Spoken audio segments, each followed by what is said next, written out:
டேய் இது daddy's army இல்லடா பேபிஸ் ஆர்மி. தரமான சம்பவம் ஆக்ஷன்ல காசி தாத்தா பண்ணி வச்சிருக்காரு. ஒரு ஃபினிஷர் பிளஸ் ஆல்ரவுண்டரை கேட்டதுக்கு பூரா பயிரையும் அப்படிதான் எடுத்து வச்சிருக்காங்க. ஒரு பக்கம் எல்லாரும் யங்ஸ்டர்ஸா இருக்காங்களே, எக்ஸ்பீரியன்ஸ் இல்லைன்னு பார்த்தா சர்ஃப்ராஸ்கான பேஸ் பிரைஸ்க்கு எடுத்து பங்கம் பண்ணிட்டானே. இப்போ ரீசெண்டாக நடந்த ஸ்மார்ட்ல வேற சர்ஃப்ராஸ்கான் போட்டு பொழந்துகிட்டு இருக்கான்.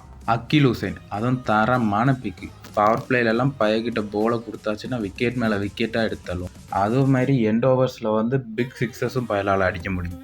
காவியாக்கா உண்மையிலேயே நீ நல்லா இருக்க மாட்டேன். ஆக்ஷன் பார்த்தவங்களுக்கு தெரியும் ஏன் இப்படி நான் சொல்கிறேன்னு. பிரசாந்த் வீர் இவரை பற்றி சொல்லவே வேணால் தரமான பிளேயர். ஜடேஜாவுக்கு ஏற்ற ரீப்ளேஸ்மெண்ட் பிளேயராக இருப்பார். இப்போ யூபி லீக் பார்த்தவங்களுக்கு தெரியும் இவரோட பேட்டிங்கெல்லாம் எப்படின்னு. நல்லா ஃபார்மில் வேற இருக்கார். அடுத்ததாக கார்த்திக் சர்மா சும்மா காட்டடி மன்னன். 19 வயசு தான் ஆகுது, ஆனால் அடிக்கிறதெல்லாம் நல்ல மான்ஸ்டர் சிக்ஸஸாக இருக்கும்.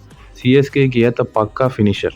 மேத்யூ ஷோட் இவர் ஒரு ஆசிஸ் ஆல்ரவுண்டரு. இப்போ நடக்கிற பிபிஎல்லாம் போட்டு எல்லாரையும் பொழந்துக்கிட்டு இருக்காரு.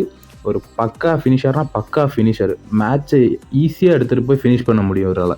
அமன் கான் இவர் ஒரு இந்தியன் ஃபாஸ்ட் பால் ஆல்ரவுண்டரு. ஆனால் பேட்டிங்கெல்லாம் எந்த குறைச்சியும் இல்லை. பவர் ஹிட்ரு காட்டடி கோவிந்தன் தான்.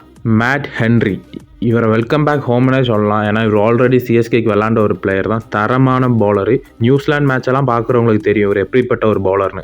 ராகுல் சஹர் லெக் ஸ்பின்னர். எப்படா சிஎஸ்கே இப்படிப்பட்ட ஒரு லெக் ஸ்பின்னரை எடுக்காமல் இருக்காங்களேன்னு பார்த்தேன், ஆனால் எடுத்து போட்டுட்டானே. தரமான பிக் இதெல்லாம்.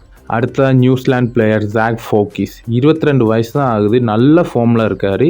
தரமான power play bowler. Inswing out ஸ்விங்கர்லாம் சும்மா தெரிக்க விடுவார்.